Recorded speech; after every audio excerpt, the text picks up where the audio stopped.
ते तुम्ही जरा सांगा. पण एक म्हणजे मला इथे जे वाटलं ते लिव्हर फार एक सांगा. तर लिव्हर कसं नीट करायचं, ते लिव्हरसाठी काय करायला पाहिजे ते थोडक्यात मी सांगते. कळत लोकांना म्हणजे राईट नाभी चक्रावर जर पकड आली तर लिव्हर बहुतेक राईटला म्हणजे इथे लिव्हर असतं आपल्या बरगडांच्या खाली हे लिव्हर असतं. आणि लिव्हरचं महत्व सगळ्यात मुख्य हे आहे की जे काही विषाक्त आपल्यामध्ये जातं त्या सगळ्यांचं चयन करून ते लिव्हर रक्तामध्ये होतं. आणि ते जर चयन झालं नाही तर ते लिव्हर मध्ये एकत्र होऊन अति भयंकर गरमी त्याच्यात एकत्र होते. आता एकतर ह्याला दोष कशाने येतात बहुतेक लिव्हरला, लहानपणीच मुलांना जेवताना काहीतरी भारी खायला द्यायचं, म्हणजे तूप ते शेंगदाणे फारच, शेंगदाण्याचं तेल सुद्धा पोषक नसतं, तिळाचं तेल खायला सुरुवात केली पाहिजे सहजोगाने.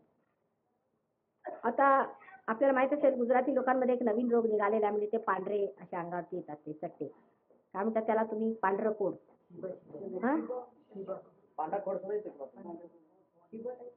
हो, ते सगळं लिव्हरमुळे होतं.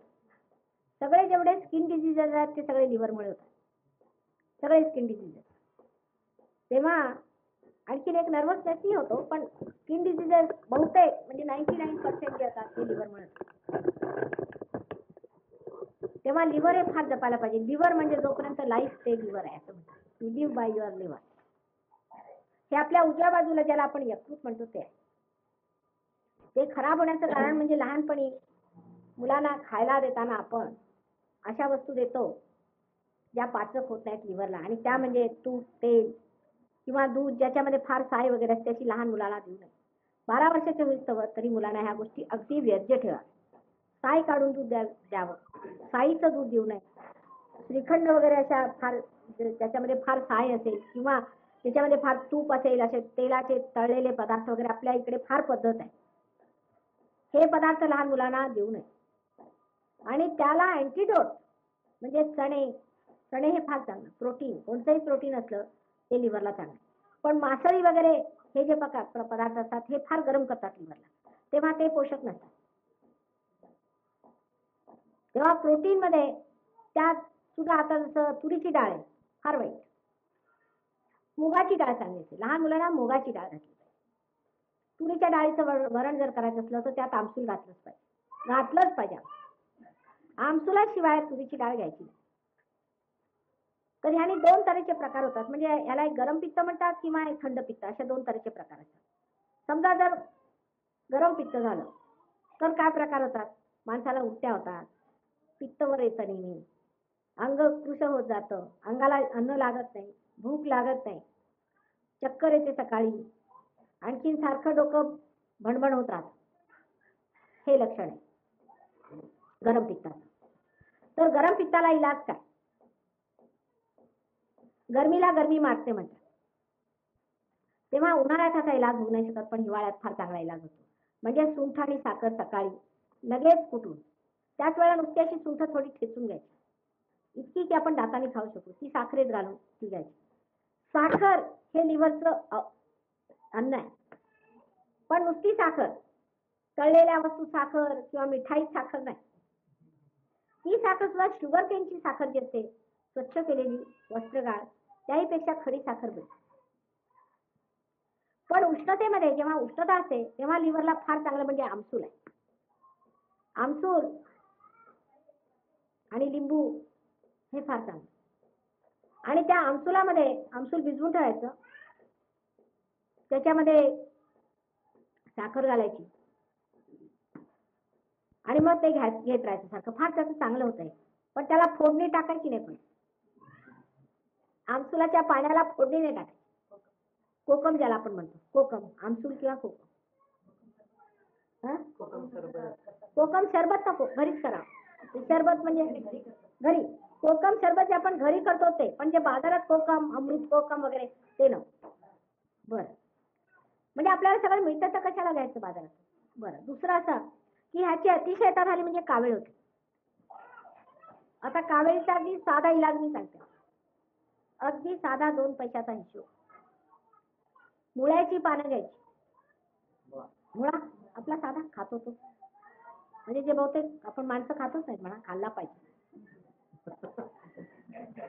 जे चांगलं ते जनावराला घालतो. मुळा अगदी सर्रास खाल्ला पाहिजे. जर गॅस होत असला तर नाही. ज्या माणसाला गॅस होत नाही त्याने खूप मुळा खाल्ला पाहिजे. एकाला एक तोड असते. ज्याला गॅस होतो त्याला पित्त होणार नाही, ज्याला पित्त होईल त्याला गॅस होईल, म्हणजे बॅलन्सिंग आहे. तर त्यांनी मुळा खायचा. पण मुळ्याची जी पानं असतात अगदी कोवळी पानं ती उकळून घ्यायची. उकळून घ्यायची. त्याचं जे पाणी आहे त्याच्यामध्ये खडी साखर घालायची आणि कोणतंही दुसरं पाणी प्यायचं नाही, तेच प्यायचं. त्याचं सूप करून घ्यायचं, तेच प्यायचं, दुसरं काही नाही. त्याच्यात फक्त खडी साखर, मीठ नको. ते पाणी घ्यायचं. 2 पैशाचं औषध आहे. 3 दिवस घ्या.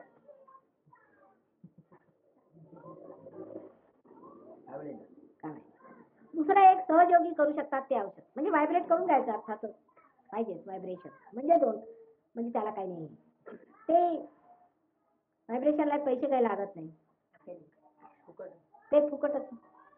बरं, कावेळीला दुसरा इलाज करून बघावा सहयोगानं, जर त्यांच्यात पात्रता आली तर होऊ शकतो. सोपा आहे तो सुद्धा फार. ते आमच्या आराधनाने जसं सांगितलं की तेलाला तेल ओढतं म्हणून, तसं आहे ते. जेव्हा कावीळ झाली म्हणजे एमर्जन्सी येते, तर आपलं सरसोचं तेल असतं, त्याला आपण म्हणतो कसलं, राईचं तेल, पिवळं तेल असतं, ते तेल एका वाटीत घ्यायचं, मोहरीचं तेल, आणि बोट घालून, ही 2 बोटं त्याच्यात घालून असं ते फिरवायचं सहयोगाने. एक मोठ्या काशाच्या वाटीत घ्यायचं ते, जवळजवळ तरी एवढ्या वाटीत असलं तर बरं, म्हणजे बोट फिरलं पाहिजे चांगलं. आणि असं असं ते बोट फिरवायचं, ही 2 बोटं फिरवायची, म्हणजे नाभी चक्राची आणि विशुद्धी चक्र आहे.